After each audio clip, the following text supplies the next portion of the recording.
horror comedy category, like Cabin in the Woods or Shaun of the Dead, this film still holds its own with swagger. Cabin in the Woods is meta to the point of madness, breaking the fourth wall and gleefully poking fun at horror tropes. Ready or Not isn't quite that self-aware, but it does wink at the genre constantly. It knows we've seen the creepy butler. It knows we expect the bride to trip while running. It gives us those beats, then twists them just enough to keep us guessing. And unlike many horror comedies, it manages to maintain a real sense of danger. The stakes feel high. Deaths hurt. You never feel like it's all a big joke, even when you're laughing. From a directorial standpoint, Matt Bettinelli-Olpin and Tyler Gillett of Radio Silence had already dipped into genre storytelling with projects like V/H/S and later exploded with Scream, 2022, but Ready or Not is the film where their style really clicked into place. It's tight, fast, funny, and mean in all the right ways. It feels like a cousin to the Scream series, especially with how it plays with audience expectations while still delivering satisfying gore and tension. But while Scream is more about horror fandom and legacy, Ready or Not is pure class warfare with a smile and a whole lot of fire. So does Ready or Not follow a familiar formula? In structure, maybe, but in tone, energy, and execution? Not even close. It takes the rules of horror thrillers and gleefully burns them at the altar. It pays homage without being derivative, and it injects a sense of fun that many of its more self-serious peers forget. It doesn't just stand out. It crashes through the mansion window, shotgun in hand, and demands that you pay attention. And let's be honest, how many other horror films can make you laugh, cheer, gag, and pump your fist, all before the bride's makeup has even smeared completely off? Ready or Not may seem like a wild and bloody hide-and-seek game on the surface, but it is so much more than that if you know where to look. This film is practically dripping with symbolism, like it smuggled a philosophy textbook inside a wedding cake. Every smashed antique, every drop of blood, every exaggerated scream tells you something about the dark underbelly of privilege, tradition, and the rituals we blindly obey in the name of family or status. You think it's just about a bride trying to survive a crazy night? Think again. It's about tearing down the old world, one blood-stained shoe at a time. Let's start with that wedding dress. At the beginning, Grace is glowing in her full, fairy tale gown, lace, buttons, a flowing train, the whole happily ever after fantasy. But as the night unfolds, that perfect dress transforms. It rips, it stains, it burns. By the end, Grace looks like a warrior in a tattered battle uniform, barefoot and bloodied. The dress isn't just a costume change, it's a metaphor for her journey. It's the collapse of the illusion. What started as her stepping into a family and a life of supposed wealth and love ends with her literally shredding that fantasy into survival armor. Every rip in that fabric is another layer of tradition being rejected. The house itself is practically a living symbol. It's old, creaky, filled with relics, paintings of dead ancestors, and enough creepy taxidermy to fill a museum. This is not a cozy mansion. It's a shrine to the past, to legacy, to a system that insists the bloodline must continue at any cost. The walls close in. The secret passages trap. The architecture of the house isn't just functional, it's oppressive. It's history choking the present. And every time a character bows to the rules of the family, they're reinforcing that structure until Grace starts setting it all on fire, literally and metaphorically. And then there's the game itself. A simple card pulled from a box, deciding who lives or dies. This ritual, passed down through generations, becomes a brutal symbol for blind obedience. The Domas family doesn't even question the logic anymore. They kill because they're supposed to. Because someone told them a long time ago that if they don't, something terrible will happen. It's a biting metaphor for how people uphold toxic systems just because that's how it's always been. The game becomes a stand-in for every outdated tradition we cling to, every absurd rule we follow, without asking why. Even the idea of sacrifice is twisted into a metaphor. The family insists they're the victims. They have to kill Grace to survive. But Grace is the one being hunted, abused, betrayed by the people who are supposed to welcome her. This flips the traditional sacrifice narrative on its head. She doesn't go willingly, and she certainly doesn't become a martyr. Instead, she survives on her own terms, without forgiveness or understanding. It's a bold rejection of the notion that women, especially wives, must bear the emotional labor and pain in the name of family harmony. Grace says no, loudly, and with a shotgun if necessary. And let's not ignore the fire. Fire is everywhere by the end, burning portraits, burning rooms, burning everything. It's not subtle, but it doesn't need to be. This is the cleansing fire of justice. It's biblical, apocalyptic, the ultimate rejection of everything the Domas family stands for. When the house literally explodes, it's not just a dramatic finale. It's a full metaphor for the obliteration of outdated, corrupt systems. Nothing survives. Not the house, not the rituals, not the smug entitlement. Just Grace, covered in blood and ash, finally free. Even the music cues carry symbolic weight. The creepy lullaby that plays before the game begins is sweet on the surface, but deeply unsettling beneath. It mirrors how the family cloaks violence in civility, turning murder into a quaint family tradition. The juxtaposition is intentional and brilliant, just like the film itself. In the end, Ready or Not uses its metaphors like hidden knives, tucked into garters, sewn into sleeves, gleaming just beneath the surface. It knows how to make you laugh and scream, sure, but it also knows how to make you think. About class. About power. About the insane things we're willing to accept when we're told they're part of something sacred. It's not just a movie about survival, it's about seeing through the lies, burning the rulebook, and walking out of the wreckage without looking back. Ready or Not isn't part of any traditional franchise, but it's almost like a spiritual cousin to a very specific kind of movie lineage, the subgenre of horror thrillers where social commentary, survival instincts, and twisted games collide in a night of blood and reckoning. While it doesn't have a direct sequel yet, the film still manages to carve out a spot for itself as if it's been part of a genre conversation for years. It walks into the Horror Hall of Fame party like it was always invited, tosses its torn bridal veil on the floor, and demands a drink. And you know what? It earns its spot by taking old themes and giving them a wicked new twist. Think about the history of final girl films. From Halloween to Scream, there's this deep tradition of a lone female protagonist outlasting the chaos, usually not because she's trained or particularly violent, but because she adapts, evolves, and gets damn clever. Ready or Not absolutely leans into that legacy, but makes Grace so much more than just the last woman standing. She's not surviving because the movie needs her to be virtuous. She's surviving because she refuses to become part of the system that's trying to consume her. And that shift, that's modern horror flexing its growth. It remembers where it came from, but isn't afraid to rip off the corset and run. In a way, this film also feels like a cultural response to the wealth-hunting satire of the last decade. It steps into the thematic arena that films like Get Out, Parasite, and even Knives Out explored. The clash between classes, the ugly truths behind polished families, the rot hiding behind wealth. Ready or Not takes that concept and gives it a demonic pact and some crossbows. So while it may not be part of a literal franchise, it absolutely participates in a larger cultural moment, a cinematic conversation about power, privilege, and the people caught in the middle. It doesn't just entertain. It contributes to a pattern of modern horror becoming smarter, sharper, and louder about what it has to say. What's fascinating is that Ready or Not almost feels like the pilot episode of a wild horror anthology universe. You can imagine other stories unfolding in this bizarre world where ancient family rituals might still rule the wealthy elite, where hidden societies play games with human lives, where every wedding invitation could be a trap. It teases you with enough lore.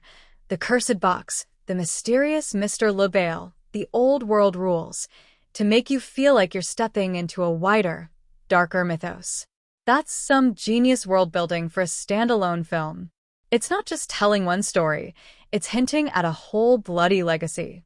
And if we zoom out even further, Ready or Not also pays tribute to the tradition of black comedy thrillers that love to skewer social norms while spilling some blood.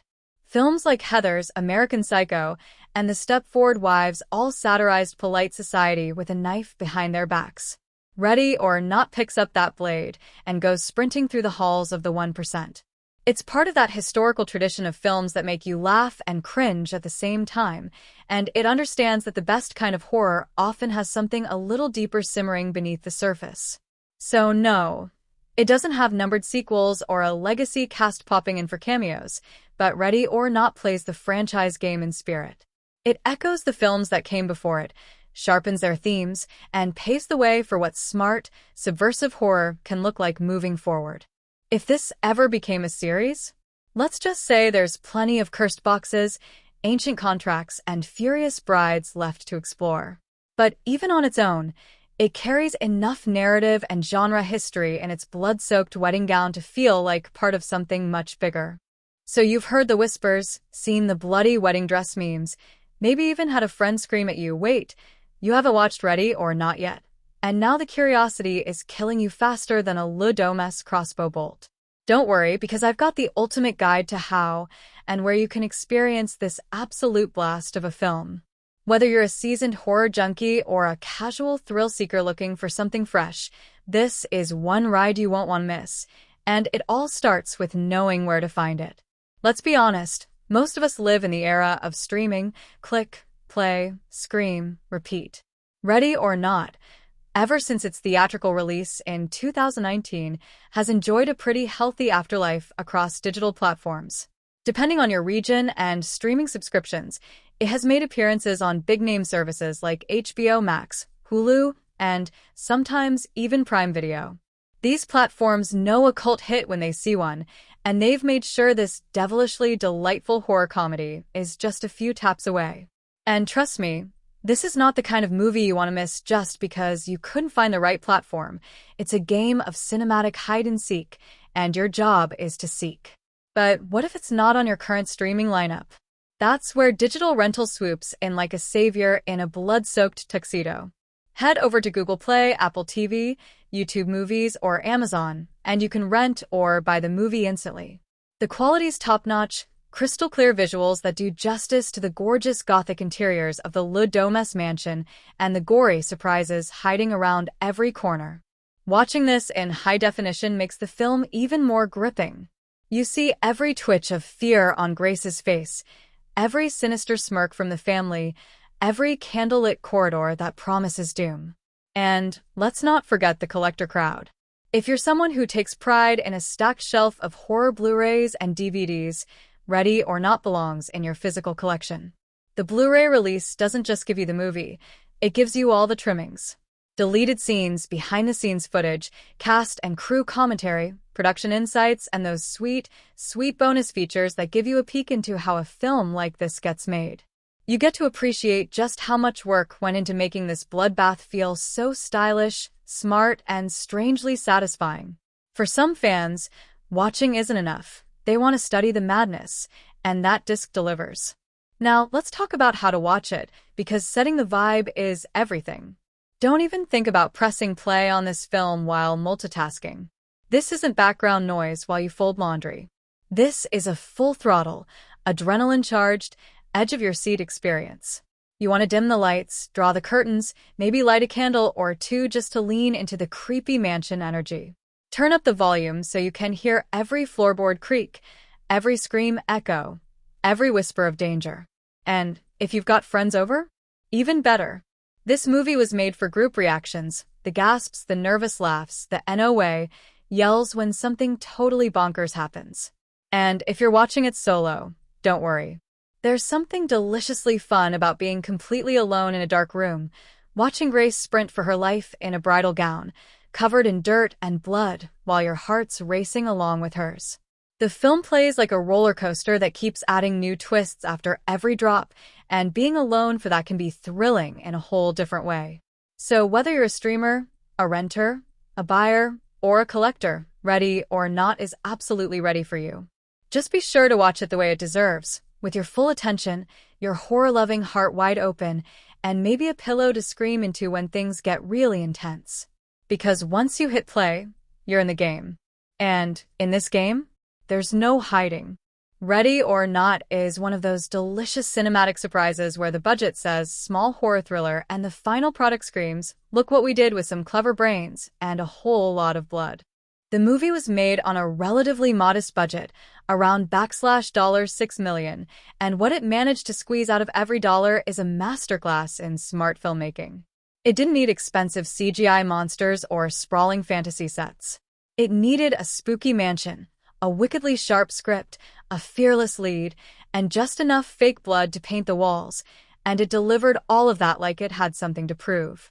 Let's be honest, in an age where summer blockbusters burn through $200 million just to show us another planet exploding, a movie like Ready or Not feels like a rebel with a knife under its wedding dress. It proves that tension, atmosphere, and dark comedy can do more with $6 million than some franchises can do with 60. The film looks far more polished than its budget suggests. The production design doesn't feel cheap or confined. The lighting, costumes, and set pieces make that creepy Domas estate look like a cursed museum dipped in luxury and decay. It's a great example of filmmakers knowing how to stretch every penny until it screams. And then there's the box office story. Ready or Not didn't just recoup its cost. It danced past the break-even point with bloody boots and a big grin. It grossed nearly $60 million worldwide, which is a tenfold return.